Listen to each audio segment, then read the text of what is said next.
Hello नमस्कार मेरे प्यारे दोस्तों, टारगेट क्लासेस कोटा में आप सभी का तहे दिल से स्वागत है। आज हम देखने वाले मेरे प्यारे दोस्तों राजस्थान की करंट जीके के अंदर हम आ चुके हैं क्लास 5 पर। इससे पहले की 4 क्लासें भी काफी महत्वपूर्ण है आपकी, उन सबको भी आपको देखना है। अगर आप राजस्थान के अंदर किसी भी प्रकार की भर्ती की अगर आप तैयारी करो, जैसे शिक्षक भर्ती स्पेशल में बात करूँ, सेकंड ग्रेड के अंदर, फर्स्ट ग्रेड के अंदर, यहाँ पे बहुत ही तगड़ा योगदान रखने वाली है ये क्लास, जरूर ध्यान रखना आप, ठीक है। और क्वेश्चन पूरे आप नोट कर लिया करो, क्योंकि लास्ट के रिवाइज में आपको बहुत ही ज्यादा काम आने वाले हैं और सभी क्वेश्चन महत्वपूर्ण कराने वाला हूं मैं। प्रतिदिन यहाँ पर रोज क्लास होती है, तो आप रोजाना इस क्लास को जरूर देखें मेरे प्यारे दोस्तों। और क्लास को लास्ट तक इसलिए देखें क्योंकि लास्ट में मैं कुछ फैक्ट करवाता हूं जो आपके बहुत ही ज्यादा इंपॉर्टेंट है, आपके सिलेबस से जुड़े हुए रहते हैं। चलो आगे बढ़ते हैं पहले क्वेश्चन पर। पहला क्वेश्चन देखिएगा कि नीति आयोग के द्वारा, किसके द्वारा मेरे प्यारे दोस्तों?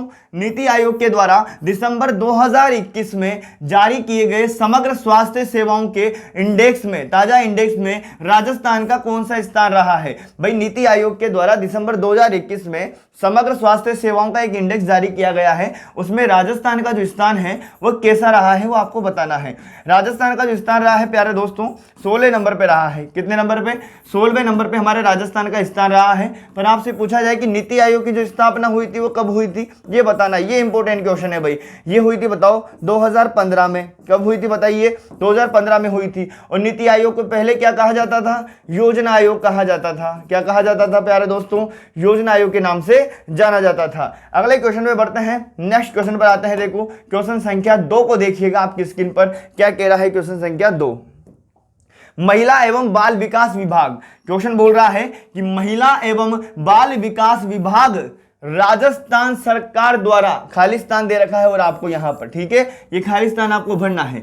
महिला एवं बाल विकास विभाग द्वारा राजस्थान सरकार को, है ना, राजस्थान सरकार द्वारा को का मतलब तारीख बतानी यहाँ पे आपको। निशुल्क सैनिटर नैपकिन, ध्यान रखना, निशुल्क सैनिटर नैपकिन वितरण हेतु IAM उड़ान योजना को लॉन्च किया गया है, ठीक है। इस योजना के बारे में आपको जानना है।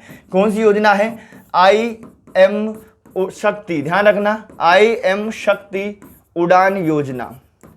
इस योजना का नाम आपको याद रखना है भाई, बहुत ही महत्वपूर्ण योजना है ये। IAM शक्ति उड़ान जो योजना है ये कब आई, कब इसकी शुरुआत हुई, ये आपको बताना है। और यहाँ पे आपको तारीख इस रिक्त स्थान को भर के पूर्ति करनी है।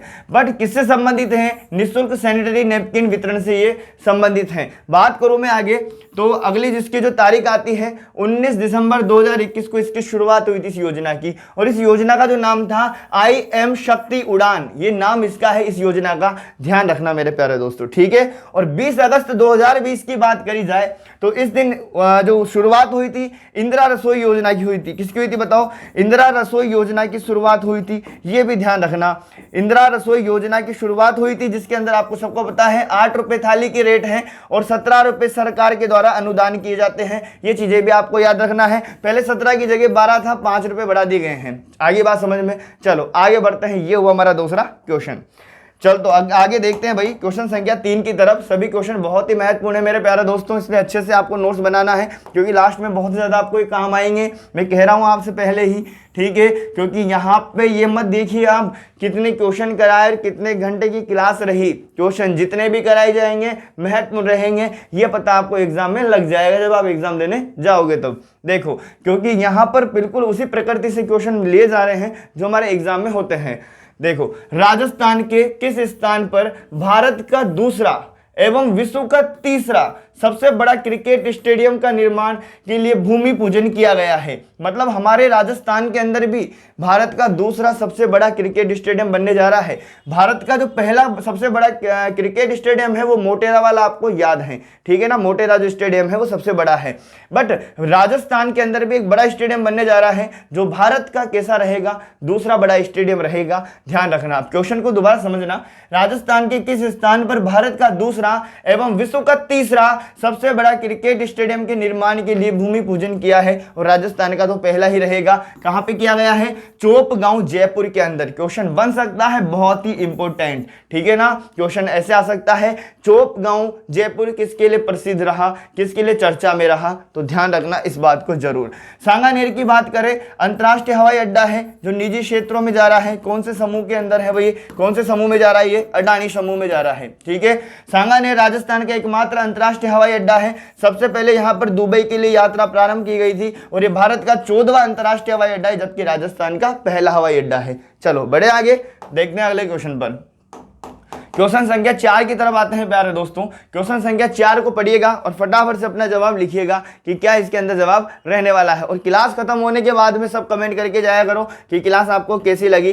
पीडीएफ आपको डायरेक्ट टारगेट क्लासेस कोटा की ऐप में मिल जाएगी या फिर टारगेट क्लासेस कोटा के टेलीग्राम चैनल पर भी आप जा सकते हो। देखो, राजस्थान की बालिका जिन्हें राष्ट्रीय बाल पुरस्कार 2022 से सम्मानित किया गया, राजस्थान की वो कौन सी बालिका है मेरे प्यारे दोस्तों जिसको राष्ट्रीय बाल पुरस्कार 2022 से सम्मानित किया गया है। राष्ट्रीय बाल पुरस्कार दिया गया है जिसमें हमारे राजस्थान की कौन सी बालिका का नाम आया है? गौरी श्रृंगी या गौरी माहेश्वरी, श्रेया गोस्वामी या कोई नहीं? गौरी माहेश्वरी बिल्कुल सही जवाब है। ध्यान रखना, इनका संबंध जो है कला एवं संस्कृति से है। किससे है बताओ? इनका जो संबंध है भैया, इनका जो क्षेत्र माना जाएगा कला एवं संस्कृति से संबंधित है। चलो आगे बढ़ते हैं नेक्स्ट क्वेश्चन की तरफ। बात उतनी जो एग्जाम के लिए हो, क्योंकि हमारे पास तो पढ़ने का वैसे बहुत सिलेबस होता है, इन्हीं को हम बहुत ज्यादा ऐसे करते रहेंगे उससे थोड़ी ना काम होगा। काम अच्छे क्वेश्चन पढ़ने से होता है मेरे प्यारे दोस्तों, ठीक है ना। कभी कभी क्या होता है, अब आपको केवल इतना ही जानना है कि ये कौन है और किस क्षेत्र से संबंधित है, बस पर्याप्त है। चलो आगे बढ़ते हैं नेक्स्ट क्वेश्चन पे। क्वेश्चन संख्या 5 देखो, क्वेश्चन संख्या 5 क्या कह रहा है?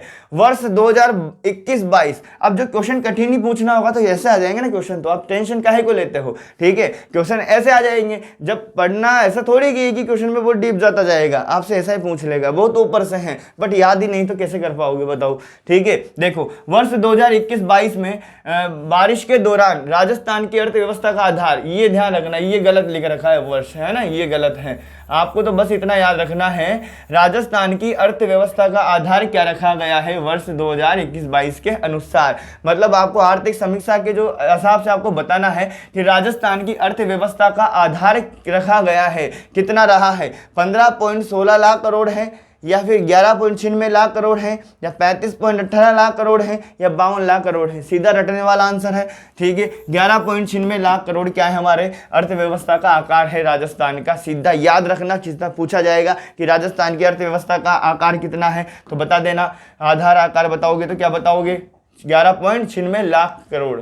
चलो देखिएगा, अगर आप सेकंड ग्रेड की स्पेशल तैयारी कर रहे हो, ठीक है, और आपको लगता है उसमें थोड़ा सा भी कि मेरा कमजोर है अगर, तो आप टारगेट क्लासेस कोटा के ऐप को डाउनलोड कीजिए। वहां पे प्रथम प्रश्न पत्र पूरा शानदार तरीके से, बेहतरीन तरीके से करवाया जा रहा है। आप वहां पे सारी चीजें आपको सिलेबस के अनुसार जीके पूरा कवर करवा दिया जाएगा। ध्यान रखिएगा, टारगेट क्लासेस कोटा के ऐप को डाउनलोड कीजिए और पीडीएफ भी वहीं आपको मिलती रहेगी। देखो, घर घर औषधि योजना की शुरुआत कब हुई थी? क्वेश्चन बोला जा रहा है कि घर घर औषधि योजना, कौन सी योजना है प्यारे दोस्तों? घर घर, कौन सी योजना है? घर घर औषधि योजना है। कौन सी योजना है? घर घर औषधि जो योजना है, इसकी शुरुआत कब हुई ये बताइएगा मुझे। कब हुई बताओ भैया? 15 फरवरी 2021 को हुई क्या? नहीं सर, 17 जुलाई 2021 को हुई है। कब हुई है बताओ? 17 जुलाई 2021 को हुई है। कौन सी योजना की शुरुआत? घर घर औषधि जो योजना की शुरुआत हुई है वो 17 जुलाई 2021 को हुई है। जरूर डेट याद रखना है, ठीक है। 17 जुलाई आएगा या 5 आएगा या 1 आएगा, आप कमेंट करके भी जरूर बताना है, ठीक है। तो घर घर औषधि योजना की शुरुआत हुई है। आगे हम बात करते हैं नेक्स्ट की तरफ, अगले क्वेश्चन पर आते हैं। देखो, अगला क्वेश्चन है क्वेश्चन संख्या 7 की ओर। कौन सा क्वेश्चन है? क्वेश्चन संख्या 7 है। ध्यान रखना, क्वेश्चन संख्या 7 को देखिएगा, कौन सा सही युग्म है। क्वेश्चन बोल रहा है कौन सा सही युग्म है मेरे प्यारे दोस्तों। ध्यान रखना कि कौन सा सही युग्म है। देखो, कौन सा सही युग्म है? एक तरफ तो आपको वंश श्रेणी दे रखी है, एक तरफ आपको क्षेत्रफल दे रखा है, एक तरफ आपको प्रतिशत दे रखा है। आई बात समझ में यहाँ तक? देखो, बात को अच्छे से समझिएगा। एक तरफ तो आपको क्या दे रखा है? वंश श्रेणी दे रखी है, एक तरफ क्षेत्रफल दे रखा है और एक तरफ प्रतिशत दे रखा है। समझ में आएगी बात? अब हमारे जो वन की श्रेणी है, 3 भागों से हमने वनों को जो बांट रखा है, एक तो आरक्षित वन, एक रक्षित वन और एक अवगीकृत वन, ठीक है। और जो आरक्षित वन जो फैले हुए हैं वो फैले हुए हैं 12,437 वर्ग किलोमीटर में, और इनका जो प्रतिशत है राजस्थान में 38.11% है, जो कि बिल्कुल सही है।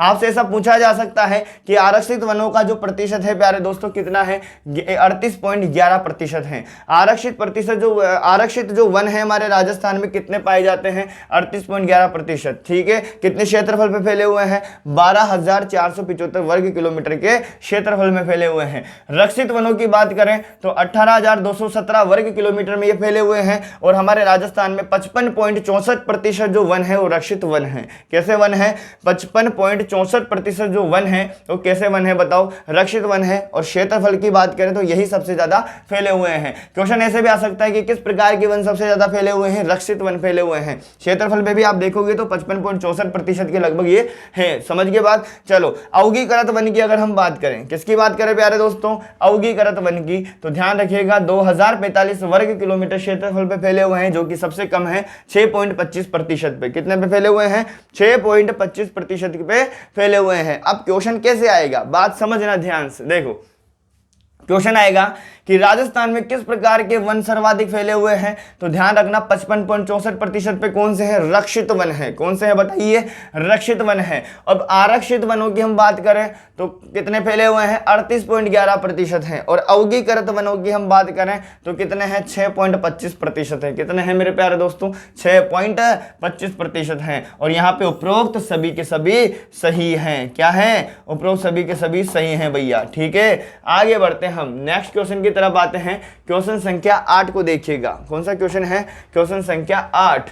वर्तमान में राजस्थान के, क्वेश्चन बोल रहा है वर्तमान में राजस्थान के राज्यपाल श्री कलराज मिश्र, क्या बोल रहा है क्वेश्चन, वर्तमान में राजस्थान के राज्यपाल जो हैं श्री कलराज मिश्र हैं। ठीक है, पता है आपको सभी को। ये राजस्थान में कौन से नंबर के हैं आपको ये बताना है। ये 41वें नंबर के हैं। कौन से नंबर के हैं प्यारे दोस्तों, 41वें नंबर के हैं। याद रखना, मोस्ट इंपोर्टेंट है। और जल्दी राज्यपाल की एक वीडियो डालूंगा जिसमें आपको सभी राज्यपाल अच्छे से याद हो जाएंगे। चलो आगे बढ़ते हैं नेक्स्ट क्वेश्चन पे। ए इसका बिल्कुल सही जवाब है। क्या है, ए। आगे बढ़े, क्वेश्चन संख्या 9 को देखिएगा। बहुत ही महत्वपूर्ण क्वेश्चन है क्वेश्चन संख्या 9 भी।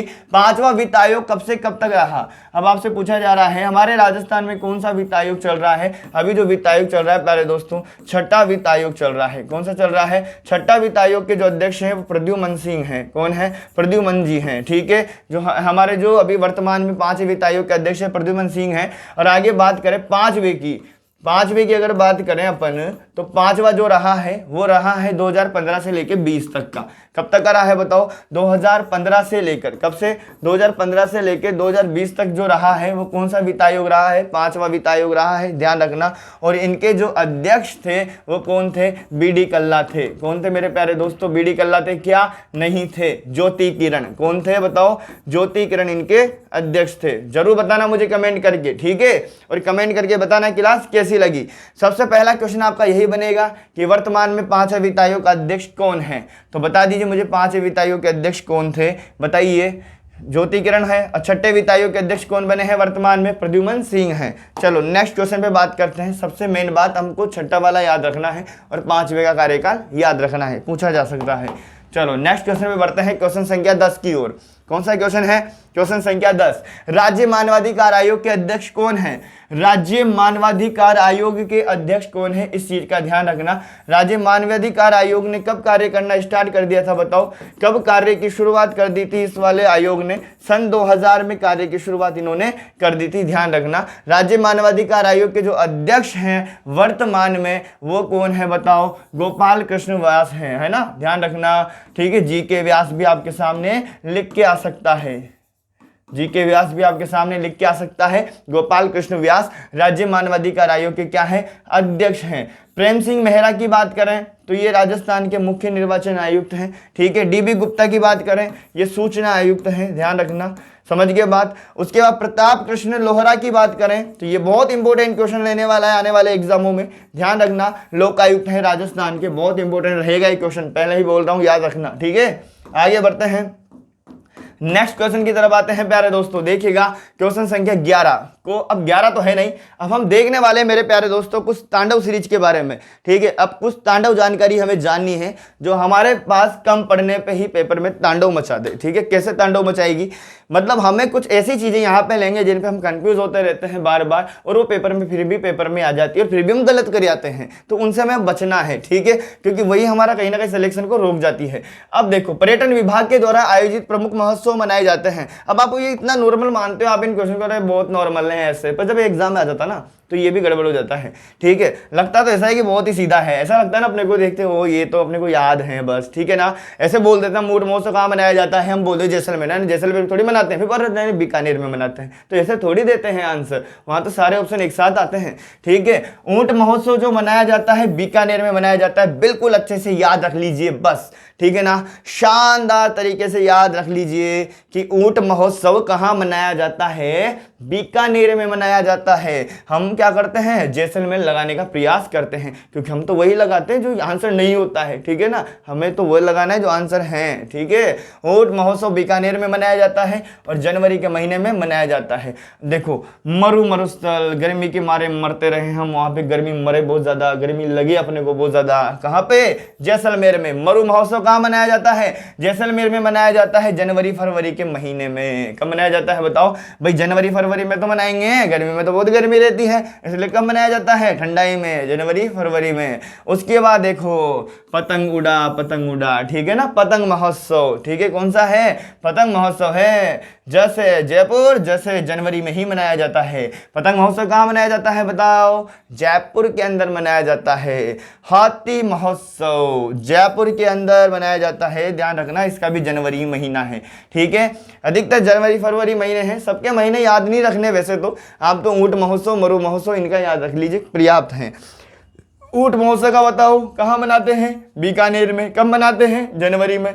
मरु महोत्सव जैसलमेर में, जनवरी फरवरी में। पतंग महोत्सव जयपुर के अंदर। हाथी महोत्सव जयपुर में। ब्रज महोत्सव याद रह जाएगा, भरतपुर में। मेवाड़ महोत्सव उदयपुर में, पर याद रखना कब मनाते हैं, अप्रैल में, क्योंकि मेवाड़ महोत्सव तो सिंपल है, उदयपुर लगा दोगे आप, पर महीना भी याद रखो। ठीक है ना, महीना क्या याद रखोगे, अप्रैल। मारवाड़ महोत्सव बता दोगे जोधपुर में, पर महीना याद रखो, अक्टूबर में। ठीक है ना, महीने जरूर याद रखो। मेवाड़ महोत्सव उदयपुर में, पर अप्रैल का महीना है। महीना पूछा जा सकता है, क्योंकि एग्जामिनर देखो जहां पैटर्न में स्लिप होता है वहीं से क्वेश्चन बनता है, क्योंकि आपको मेवाड़ महोत्सव बढ़िया याद है, पर आपको महीना देते हैं, आप चौक हो जाओगे। ठीक है ना, अप्रैल का महीना आएगा इसमें। मारवाड़ महोत्सव जो मनाया जाता है वो अक्टूबर में मनाया जाता है। चलो आगे बढ़ते हैं नेक्स्ट क्वेश्चन की तरफ। ज्यादा याद क्या रखना है, सिर्फ दो बात, ऊंट का बीका का। ठीक है, ऊंट किसका, बीका का। ठीक है, मरु महोत्सव जैसलमेर, बस इतना याद रख लीजिए, बहुत ज्यादा, जिसमें ही आपका काम हो जाएगा। अब देखिएगा, संविधान वाले पार्ट के अंदर हम देख रहे हैं मूल अधिकार। क्या देख रहे हैं, मूल अधिकार, और एक तरफ दे रखा है आपके सामने क्या, अनुच्छेद दे रखे हैं। अब हमें जानना है कि कौन सा अधिकार कौन से अनुच्छेदों के अंदर आता है। देखो यहाँ दे रखा है आपको क्या, एक तरफ मूल अधिकार और एक तरफ दे रखे हैं आपको अनुच्छेद। क्या दे रखे हैं, अनुच्छेद। तो देखो मूल अधिकार कौन कौन से हैं, देखो एक तो है समानता का अधिकार, एक है स्वतंत्रता का अधिकार, एक है शोषण का अधिकार, एक है धर्म की स्वतंत्रता का अधिकार, एक है संस्कृति और शिक्षा संबंधी अधिकार, और एक है संवैधानिक उपचारों का अधिकार। क्वेश्चन बनता है, ये कम समय की क्लास आपको ज्यादा नंबर देके जाएगी, वादा है मेरा, पर ईमानदारी से लेते रहिएगा, नोट्स बनाते रहिएगा, बहुत ही मजा आपको आएगा जब लास्ट में पकड़ बनेगी आपकी चीजों पर। तब क्लास को धीरे धीरे हम ऐसा बना देंगे कि आपको खुद को यूं लगेगा कि वही वो चीजें नहीं पढ़ेंगे जो आपको आती है। जैसे कि मान लीजिए, मतलब ऐसी चीजें ना जो व्यर्थ हैं, चीजें तो हम पढ़ेंगे, पर वही पढ़ेंगे हर जगह हमको नंबर मिले, बस हमारा केवल एक ही मकसद है, हमें नंबर मिलने चाहिए बस, किसी भी हाल में, बस ये हमारा लक्ष्य होना चाहिए और कुछ नहीं। मूल अधिकार जो है भाई, पहली बात तो जो मूल अधिकार है कहाँ से लिए गए हैं, है ना। अब जो मौलिक कर्तव्य हैं वो उनका अलग है लॉजिक, कर्तव्य तो रूस से लिए हैं, पर अ से अधिकार, और ये अ से अमेरिका से लिए गए हैं। कहाँ से लिए गए हैं बताओ, अमेरिका से। तो मूल अधिकार जो लिए गए हैं अमेरिका से लिए गए हैं। अब हमें इनके अनुच्छेद जानना है, अनुच्छेद इसका यहाँ से स्टार्ट हो जाएगा और यहाँ तक चलेगा, पर हमें देखना है कि कौन कौन से मूल अधिकार हमारे हैं। एक तो है मेरे प्यारे दोस्तों समानता का अधिकार है, जो सभी को समान रूप से मिला हुआ है। समानता हम हमारे अंदर क्या है, बिल्कुल समान रूप से सबको ये अधिकार मिला हुआ है अनुच्छेद 14 से लेके 18 तक। ध्यान रखो सबसे पहला क्वेश्चन कि समानता का अधिकार कहां से कहां तक फैला हुआ है, अनुच्छेद 14 से लेके अनुच्छेद 18 तक समानता का अधिकार है और ये समानता का अधिकार हमारा मूल अधिकार है। ठीक है, देखो रख दो एक तरफ, याद हो गया होगा 14 से 18। फिर देखो स्वतंत्रता का अधिकार, समानता के बाद अब किधर चलोगे, स्वतंत्रता का अधिकार अनुच्छेद 18 तो कंप्लीट हो गया, 19 से लेके 22 तक, 19 20 21 22, 19 20 21 22 4 है इसके अंदर। ठीक है, स्वतंत्रता का अधिकार भी मिला हुआ है। ठीक है ना, स्वतंत्रता का अधिकार भी हमको मिला हुआ है अनुच्छेद 19 से लेके 22 तक। फिर दोबारा याद करो, देखो मूल अधिकार अमेरिका से लिए गए हैं। अब सबसे पहले हमने पढ़ा है समानता का अधिकार, अनुच्छेद 14 से लेकर 18 तक है। कहां तक है बताओ, अनुच्छेद 14 से 18 तक है सर। उसके बाद देखिएगा स्वतंत्रता का अधिकार कहां से है, स्वतंत्रता का अधिकार, अब जो स्वतंत्रता का अधिकार है वो 18 के बाद स्टार्ट होएगा ना, 19 से लेके कहा 19 20 21 22, तो कहां तक आ जाएगा 22 तक। उसके बाद आप देखिए शोषण का अधिकार, सारे स वाले आ रहे हैं, सारे सही स पे हैं, देख लो आप सारे के सारे ही है ना, इस वाले को छोड़ के। शोषण के विरुद्ध अधिकार, शोषण के विरुद्ध अधिकार जो मिला हुआ है अनुच्छेद 24 से अनुच्छेद 23 24 में किसका प्रावधान है, किससे संबंधित है, शोषण के विरुद्ध अधिकारों से संबंधित है अनुच्छेद 23 और 24। समझ के बाद धर्म की स्वतंत्रता का अधिकार है आपके पास अनुच्छेद 25 से लेके 28। ध्यान रखा अनुच्छेद 25 से लेके 28। अब देखो दोबारा सबसे पहले बात करें समानता का अधिकार, समानता के अधिकार की बात करें 14 से लेके 18, स्वतंत्रता का अधिकार 19 से लेके 22, शोषण के विरुद्ध अधिकार कौन सा है बताओ 23 से लेके 24, बस 23 से लेके 24, बस इतना ध्यान रखना। और धर्म की स्वतंत्रता का अधिकार है 25 से 28, कितना है बताओ 25 से 28 से धर्म की स्वतंत्रता का अधिकार है 25 से 28। संस्कृति और शिक्षा संबंधी अधिकार, ये याद रख लेना, अगर आप टीचर से संबंधित एग्जाम देते हो तो ये इंपॉर्टेंट हो जाता है। संस्कृति और शिक्षा संबंधी अधिकार कौन से अनुच्छेद में है, अनुच्छेद 29 से लेकर 30 तक हैं। आ गई बात समझ में, और हमें टीचर बनते बनते उम्र भी हो जाती है हमारी 29-30 साल। ठीक है, तो संस्कृति और शिक्षा संबंधी अधिकार भी आ जाए तो आपको ऐसा ही ऑप्शन चूज करना है अनुच्छेद 29 से लेकर 30 वाला।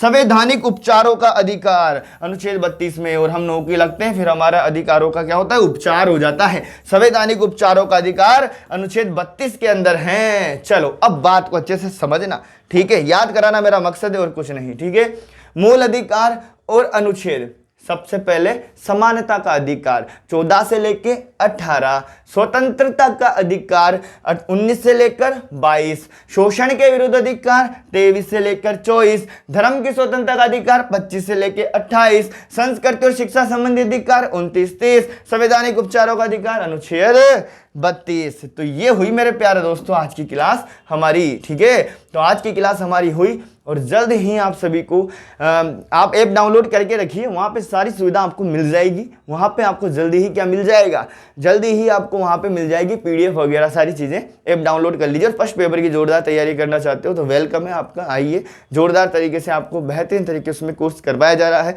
जो आपको कम समय के अंदर पूरे मतलब डीप तक ले जाकर सारी बात बताई जाती है। ठीक है मेरे प्यारे दोस्तों, धन्यवाद। क्लास को शेयर कर देना, आपको अच्छा लगे तो ठीक है शेयर कर देना। अगर हमें भी अगर कुछ मानते हो, थोड़ा सा सम्मान करते हो तो क्लास को शेयर कर दिया करो। ठीक है, धन्यवाद।